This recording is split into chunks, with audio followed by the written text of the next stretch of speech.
Bienvenidos a nuestro programa Hablemos de la Biblia.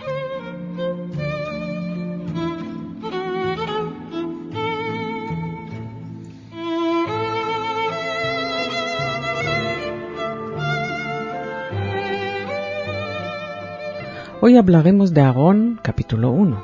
Aarón, hermano de Moisés, y como él, hijo de Amram y Jochebed, de la tribu de Leví, jugó un papel único en la historia del pueblo hebreo. Fue 3 años mayor que Moisés y varios años mayor que su hermana Miriam. Era bisnieto de Leví y representó las funciones sacerdotales de su tribu. Mientras Moisés se educaba en la corte del faraón y durante su exilio entre los midianitas, Aarón y Miriam permanecieron con su pueblo en el borde oriental de Egipto. Tuvo fama por su elocuencia en el hablar y por su capacidad de convencer, por lo que cuando llegó, él se dedicó a tratar de poner de acuerdo a su propia gente, los israelitas, y luego en el portavoz de su pueblo ante el faraón. Aarón estaba encargado de hablar en nombre del pueblo y de transmitir las palabras de Moisés en su relación con la corte del faraón. La parte jugada por Aarón en los sucesos previos al éxodo fue como delegado de su hermano, ya que Moisés era la figura principal. Compartió los poderes de hacer milagros que tenía Moisés y realizó prodigios ante su pueblo, que impresionaron a todos y reforzaron la creencia en la misión divina de ambos hermanos, como se lee en el libro del Éxodo, capítulo 4. Moisés le ordenó empuñar su cayado, que una vez arrojado sobre el suelo se convirtió en una serpiente delante del faraón. Aarón era la boca de Moisés, torpe de lengua, y no solo ante su propio pueblo, sino también ante el entorno del faraón. Actuó siempre bajo las órdenes de su hermano y desempeñado ese importante papel secundario estuvo activo en la realización de las 10 plagas. El poder del báculo de Aarón ya había sido probado cuando venció a los magos egipcios, tragándose los báculos egipcios que también se habían convertido en serpientes. Durante la jornada pasada en el desierto, Aarón no desempeña siempre un papel de importancia y en ocasiones incluso aparece como culpable de conducta rebelde e incluso traicionera. En la batalla con Amalek es escogido junto con Hur para sostener el brazo de Moisés que empuñaba el báculo del Señor, según se narra en el libro del Éxodo, capítulo 17. Cuando en el Sinaí le fue revelado a Moisés, encabezó el consejo de ancianos de Israel que le acompañaron hasta la cumbre. Fue durante la prolongada ausencia de Moisés cuando Aarón cedió a la petición del pueblo y autorizó crear el becerro de oro como imagen visible de la divinidad. Moisés intercedió por él y su hermano fue así salvado de la ira divina.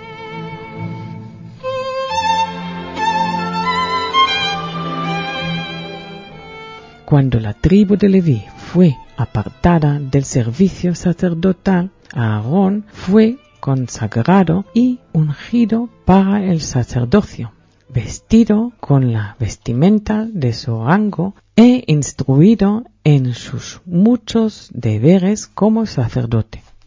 En el mismo día de su congregación, sus hijos Nadab y Abiú fueron consumidos por el fuego del Señor por haber ofrecido incienso de manera ilícita. De aquellos tiempos en el que permanecieron en los alrededores del Sinaí, donde había sido ungido como sacerdote de Israel, Aarón cesó como ministro. Se le menciona junto a Miriam en un episodio de celos por haber sido Moisés considerado único profeta del Señor. Como consecuencia de las murmuraciones que se esparcieron por aquel motivo, Miriam fue castigada con la lepra. Aarón pidió a Moisés que intercediera por ella al tiempo que le confesaba sus propias faltas. Aarón no fue castigado porque el sacerdocio implicaba inmunidad ante enfermedades inmundas, y Miriam, tras 7 días, recuperó la salud.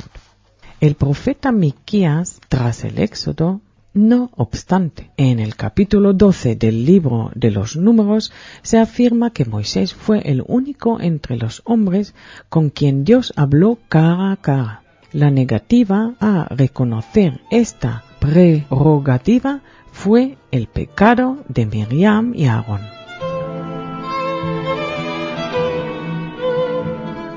La validez de la exclusividad sacerdotal de la familia de Aarón quedó patente tras la rebelión de Corá, primo de Aarón, cuando la tierra se abrió y se tragó a los líderes de la rebelión.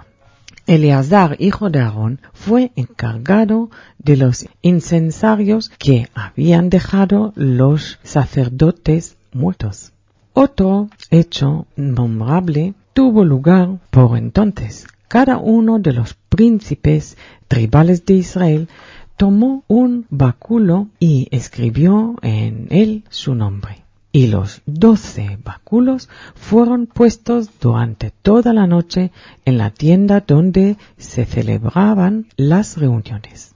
Al día siguiente, el báculo de Aarón había florecido y mostraba almendras maduras, según leemos en el libro de los Números, capítulo 8. Este milagro probaba la prerrogativa de la tribu de Leví. Al mismo tiempo, se ponía de manifiesto una distinción entre los mismos miembros de la tribu de Leví, ya que sólo los descendientes de Aarón estarían encargados del santuario. A Aarón, lo mismo que a Moisés, no le fue permitido entrar en la tierra de Canaán. Las razones alegadas es que ambos hermanos mostraron impaciencia en Meribá, también llamada Kadesh. En el último año de peregrinación por el desierto, cuando Moisés hizo brotar agua de una roca para saciar la sed de su pueblo, Moisés llevó a cabo el mandato de Dios sin una fe absoluta, ya que Dios le había mandado hablar a la roca, y Moisés se limitó a golpearla con su báculo. Hoy, para ilustrar, vemos un fragmento de papiro que contiene un trozo de la oración judía por antonomasia, la bendición de Jacob, Shema Israel, procede de Egipto del siglo II antes de la era común. Gracias.